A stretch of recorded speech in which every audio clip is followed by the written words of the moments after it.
السلام عليكم ورحمة الله وبركاته. اليوم فيديو أفضل تشكيلة في عام 2025 حسب رأيي الشخصي. الاختيارات ستكون وفقا لأداء اللاعب مع فريقه مع منتخب بلاده، استمراريته، تألقه، إمكانياته، روعة جودة إمكانياته، استمراريته مرة أخرى، أرقامه، إبداعاته، والامور هيك كله حسب نظرتي الفنيه، وحسب الفريق اللي يلعب فيه، وحسب الالقاب والنتائج، وكلهم نجمعوهم مع بعضهم ونخرجوا بنتيجه معينه هي اللي باش تخلي اللاعب موجود في افضل تشكيله في العالم سنه 2025. لا تنسى ان تفجر زر اللايك، زر الاشتراك، وزر تفعيل الجرس لكي يصلك كل جديد. لدينا الكثير من الفيديوهات العالمية الممتازة، ولا تنسى أن تكتب لنا أين تعيش لكي تمثل دولتك في هذه القناة. التشكيلة ستكون مكونة من مدرب ومن 11 لاعب. الخطة ستكون 4-3-3، وسيكون لدي بنك بدلاء فيه 7 لاعبين. للاعبين بنك البدلاء سيكون على أساس اللاعبين الذين كانوا قريبين من أن يتواجدوا في هذه التشكيلة المثالية لأفضل تشكيلة في عام 2025. يلا نبدأ بالمدرب اللي هو الإسباني لويس إنريكي، اللي حقق ألقاب كثيرة مع باريس سان جيرمان. نحكيه بطبيعة الحال على مستوى عام 2025، كل كلامنا على مستوى عام 2025 للمرة الألف. على مستوى عام 2025 كلامنا اللي هو كمدرب لويس إنريكي، اللي حقق الكثير من الألقاب مع باريس سان جيرمان، الدوري الفرنسي، كأس فرنسا، السوبر الفرنسي، السوبر الأوروبي، دوري أبطال أوروبا، كأس القارات. كان قريب للحظات من أن يحقق كأس العالم للأندية، ولكن فاز عليه تشيلسي في نهائي كأس العالم للأندية، وإلا لكان حقق كل الألقاب الممكنة. لويس إنريكي مدرب نادي باريس سان جيرمان، هكذا هو صنع تركيبة مرعبة في الفريق الباريسي. كل لاعب أفضل من الآخر في فريق باريس سان جيرمان بفضل لويس إنريكي. بالتالي لويس إنريكي هو المدرب في أفضل تشكيلة لعام 2025. على مستوى حراسة المرمى، الإيطالي دوناروما، اللي كتب التاريخ مع باريس سان جيرمان، ساهم بشكل كبير في كتابة التاريخ، تصديات خرافية، ألقاب بالجملة، استمرارية في التألق والأداء.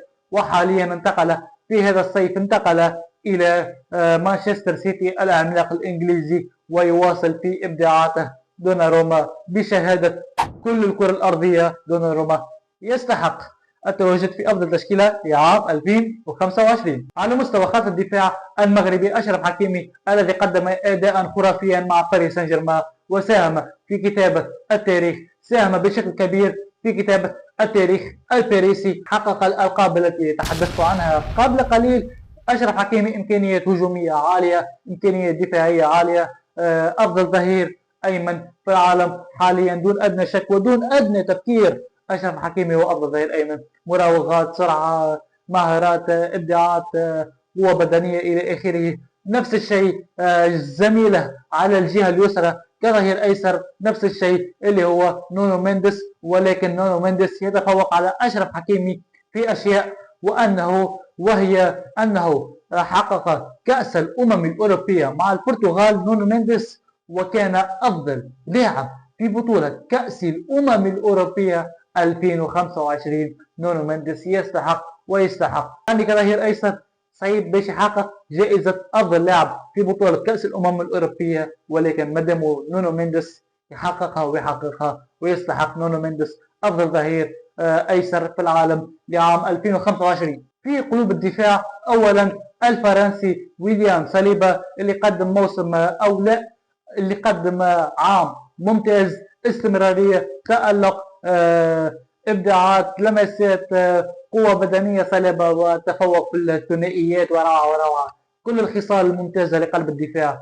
ممكن النجم نقول لك اللي ويليام ساليبا ينجم يكون هو أفضل قلب دفاع في العالم لسنة 2025. ويليام ساليبا قلب دفاع أرسنال الإنجليزي وقلب دفاع منتخب فرنسا، قدم استمرارية وأداء ممتاز سواء مع منتخب فرنسا سواء مع أرسنال دائما أساسي، ولكن للأسف لم ينتهي لم ينتهي عام 2025 بألقاب لويليام صليبا، ولكن هو قدم ما عليه وكان ممتاز وكان متميز.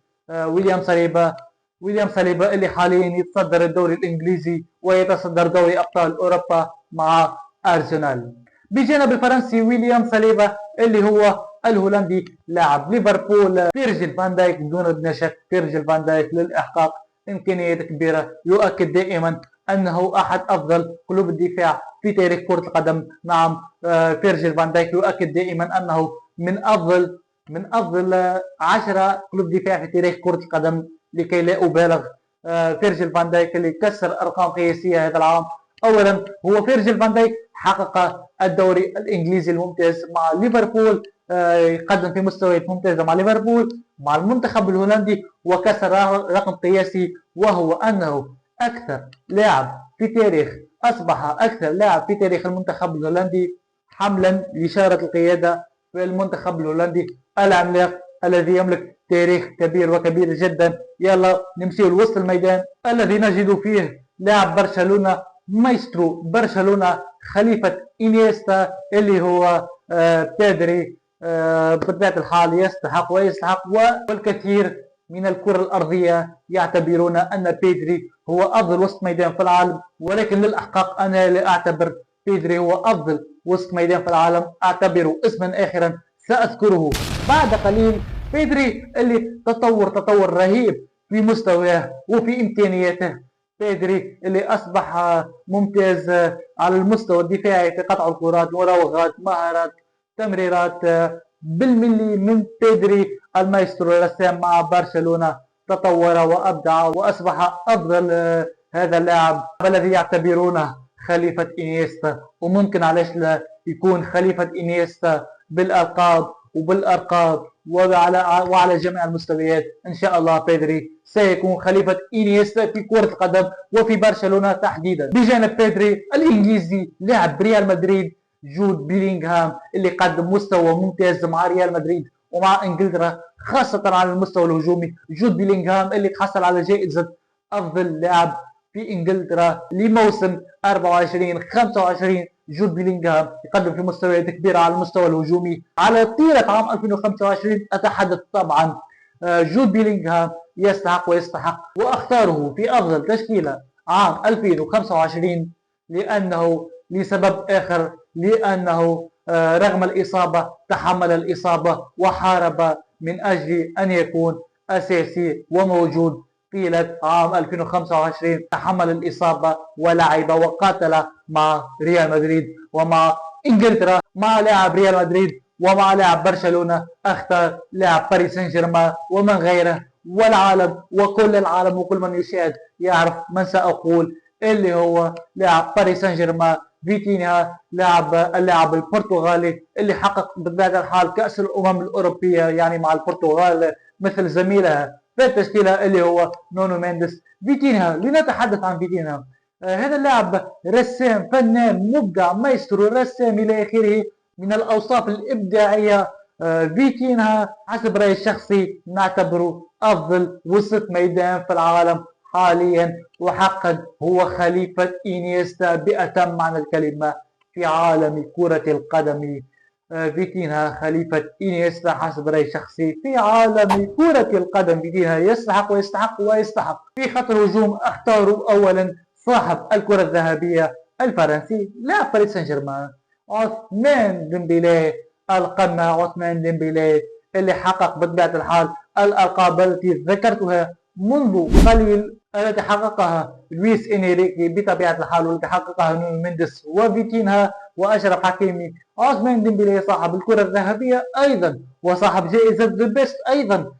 أصبح متكامل كالعادة بمراوغاته، بسرعته، بمهاراته، بفنياته، ولكن أصبح يملك شيء جديد وهو الثقة، الروح، الشخصية القوية التي لم يكن يملكها في البرسا واكتسبها مع لويس إنريكي مع باريس سان جيرمان. تسديدات بالملي دقيقة، أصبح يملك شخصية قوية ولا يهاب ولا يخاف أحد عثمان ديمبélé. على مستوى الجناح الآخر اللي هو سأختار ومن غيره الموهبة الإسبانية، أفضل موهبة في العالم حاليا، اللي هو بطبيعة الحال لامين يامال، موهبة برشلونة الذي حقق الثلاثية المحلية مع البرسا. نفس الشيء بطبيعة الحال بيدري زميله الذي يتواجد في أفضل تشكيلة لعام 2025. لنتحدث عن لامين يامال. لامين يامال مراوغات، فنيات، سرعة، مهارات، رغم صغر سنه يملك شخصية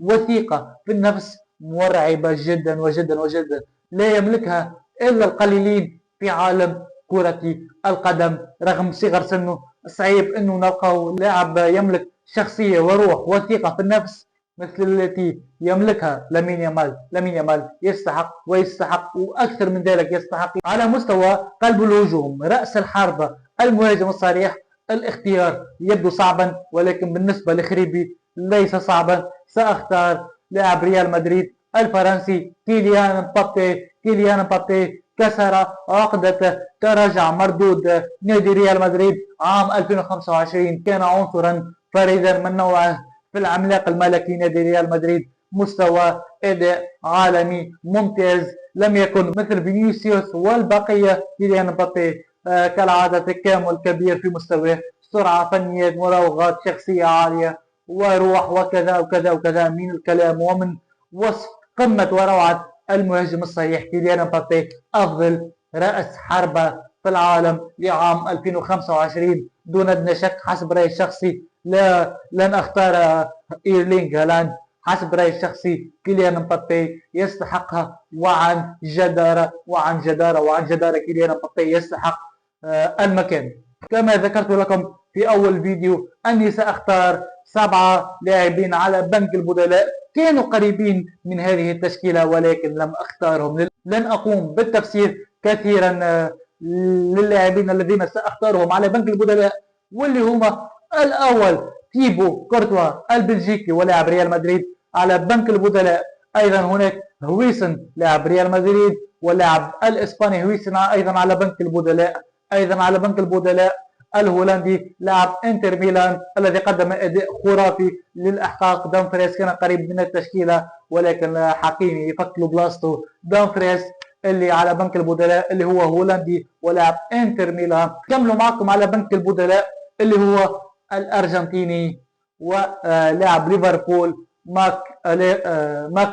ماك اليكس اليستر. ايضا على بنك البدلاء الانجليزي لاعب ارسنال ديكلان رايس الذي يقدم في مستوى خرافي هذا الموسم 25-26، وللأحقاق يستحق ديكلان رايس دون نقاش كثير ودون كلام كثير. نكمل معكم أيضا على بنك البدلاء المصري لاعب ليفربول محمد صلاح الذي تم ظلمه هذا الموسم. محمد صلاح يستحق مكان على بنك البدلاء أقل شيء. أيضا هناك على بنك البدلاء وأخيرا وآخر اسم اللي هو النرويجي، الدبابة النرويجية ولاعب مانشستر سيتي اللي هو إيرلينغ هالاند الذي كان قريبا نوعا ما عن أفضل تشكيلة لعام 2025. شكرا لمتابعة الفيديو كاملا مكملا. أمامكم التشكيلة، أفضل تشكيلة لعام 2025 حسب رأيي الشخصي، هنا أو هنا لا أعلم. أمامكم المدرب هنا، أمامكم بنك البدلاء هنا. المهم إن شاء الله نكون صحيحة في الاختيار، في التصوير. انا تو في التصوير ان شاء الله نكون صحيح في اختيار الاختيارات. شكرا على متابعة الفيديو كاملا مكملا. ان شاء الله نكون وفقت في اختياراتي، في رؤيتي، في نظرتي، في حساباتي، وان شاء الله تكون اختياراتي وحساباتي صحيحة في الاختيارات. شكرا على متابعة الفيديو. لا تنسى تفجير زر اللايك، تفجير زر الاشتراك، تفجير زر تفعيل الجرس ليصلك كل جديد. هناك الكثير من الفيديوهات العالمية الخيالية المدهشة إلى آخره من الإبداع ومن اللذة. لا تنسى تفعيل الجرس ليصلك كل جديد. شكرا لمتابعة الفيديو كاملا مكملا مرة أخرى. تحياتي لكامل الشعوب العربية. هذا حسابي على الانستغرام، عملوا عليه طلة. تحياتي شكرا.